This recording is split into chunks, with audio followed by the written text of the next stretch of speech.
ಎಲ್ರಿಗೂ ನಮಸ್ಕಾರ. ನಾನು ಇವತ್ತಿನ ವಿಡಿಯೋದಲ್ಲಿ ಮಾವಿನಕಾಯಿ ಉಪ್ಪಿನಕಾಯಿನ ಹೇಗೆ ಮಾಡ್ಕೊಳ್ಳೋದು ಅನ್ನೋದನ್ನ ತೋರಿಸ್ತಾ ಇದ್ದೀನಿ. ತುಂಬ ಈಸಿಯಾಗಿ ರುಚಿಯಾಗಿ ನಾವು ಮಾಡ್ಕೋಬೋದು ಮತ್ತು ತುಂಬ ದಿನ ಕೆಡದೇ ಇರೋ ರೀತಿ ನಾವು ಇಟ್ಕೋಬೋದು, ಯಾವುದೇ ಪ್ರಿಸರ್ವೇಟಿವ್ಸ್ ಯೂಸ್ ಮಾಡ್ದೇನೆ.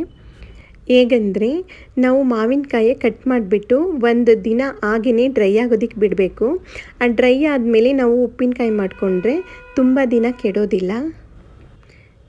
ನೋಡಿ, ನಾನಿಲ್ಲಿ 3 ಮಾವಿನಕಾಯಿ ತೊಗೊಂಡಿದ್ದೀನಿ. ನೋಡಿ, ಈ ಸೈಜಿಂದು 3 ಮಾವಿನಕಾಯಿ. ಈಗ ಇದನ್ನು ಸಣ್ಣದಾಗಿ ಹೆಚ್ಚಿಟ್ಕೊಳ್ಳೋಣ. ನೋಡಿ, ಹೆಚ್ಚಿದ್ದು ರೆಡಿಯಾಗಿದೆ. ಈ ರೀತಿ ಚಿಕ್ಕ ಚಿಕ್ಕ ಪೀಸಾಗಿ ಇಟ್ಕೊಂಡ್ರೆ ಸಾಕು. ನೆಕ್ಸ್ಟ್ ನಾನಿಲ್ಲಿ ಇದಕ್ಕೆ ಸ್ವಲ್ಪ ಪೌಡರ್ ಮಾಡ್ಕೋಬೇಕು. ನಾನಿಲ್ಲಿ 3 ಸ್ಪೂನಷ್ಟು ಸಾಸಿವೆ ಹಾಕ್ಕೊಳ್ತಾ ಇದ್ದೀನಿ. ಇಲ್ಲಿ ನಾನು 3 ಮಾವಿನಕಾಯಿ ತೊಗೊಂಡಿದ್ದೀನಿ, ಹಾಗಾಗಿ ಇಲ್ಲಿ 3 ಸ್ಪೂನ್ ಸಾಸಿವೆ ಹಾಕ್ಕೊಂಡಿದ್ದೀನಿ. ಹಾಗೆ 3 ಸ್ಪೂನ್ ಮೆಂತ್ಯ ಹಾಕ್ಕೊಂಡಿದ್ದೀನಿ. 1 ಮಾವಿನಕಾಯಿಗೆ 1 ಸ್ಪೂನ್ ಥರ 3 ಮಾವಿನಕಾಯಿಗೆ 3 ಸ್ಪೂನ್ ಹಾಕ್ಕೊಂಡಿದ್ದೀನಿ ಮೆಂತ್ಯ ಮತ್ತು ಸಾಸಿವೆನ. ಈಗ ಇವೆರಡನ್ನೂ ಚೆನ್ನಾಗಿ ಫ್ರೈ ಮಾಡ್ಕೊಳ್ಳೋಣ. ನೋಡಿ, ಫ್ರೈ ಮಾಡಿದ್ದು ರೆಡಿಯಾಗಿದೆ. ಇದು ತಣ್ಣಗಾದ್ಮೇಲೆ ಪೌಡರ್ ಮಾಡಿ ಇಟ್ಕೊಳ್ಳೋಣ. ನೆಕ್ಸ್ಟ್ ನಾನಿಲ್ಲಿ ಒಂದು ಪಾತ್ರೆ ತೊಗೊಂಡಿದ್ದೀನಿ. ಸಣ್ಣಗೆ ಹೆಚ್ಚಿಟ್ಕೊಂಡಿದ್ವಲ್ಲ ಮಾವಿನಕಾಯಿ ಪೀಸಸ್ಸು, ಈಗ ಈ ಪಾತ್ರೆಗೆ ಸೇರಿಸ್ಕೊಳ್ಳೋಣ.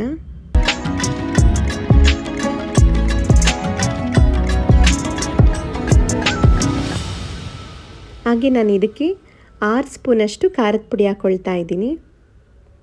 1 ಮಾವಿನಕಾಯಿಗೆ 2 ಸ್ಪೂನಷ್ಟು ಖಾರದ ಪುಡಿ ಯೂಸ್ ಮಾಡಿದ್ದೀನಿ. ಹಾಗೆ ರುಚಿಗೆ ತಕ್ಕಷ್ಟು ಉಪ್ಪು ಸೇರಿಸ್ಕೊಳ್ಳೋಣ.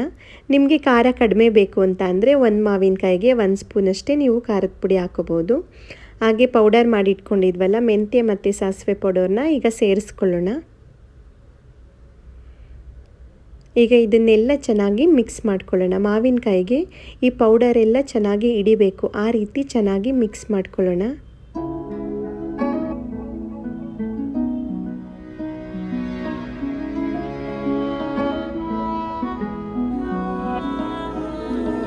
ನೋಡಿ, ಈಗ ಮಿಕ್ಸ್ ಆಗಿದೆ. ನಾನೀಗ ಇದಕ್ಕೆ ಸ್ವಲ್ಪ ಒಗ್ಗರಣೆ ಹಾಕ್ಕೊಳ್ತಾ ಇದ್ದೀನಿ.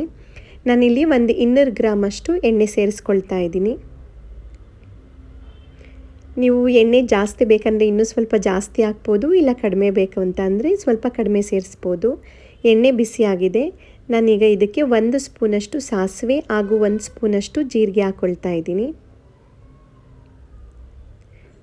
ಹಾಗೆ 3ರಿಂದ 4 ಬ್ಯಾಡಗಿ ಮೆಣಸಿನ್ಕಾಯಿ ಹಾಕ್ಕೊಂಡಿದ್ದೀನಿ.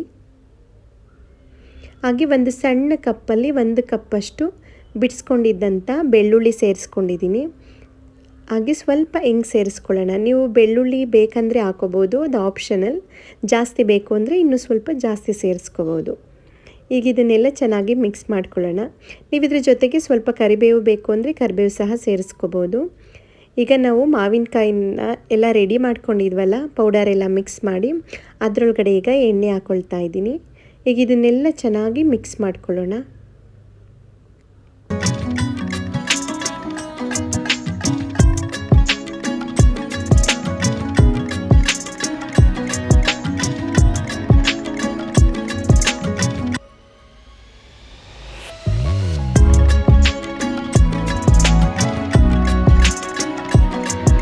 ನೋಡಿ, ಈಗ ಚೆನ್ನಾಗಿ ಮಿಕ್ಸ್ ಆಗಿದೆ.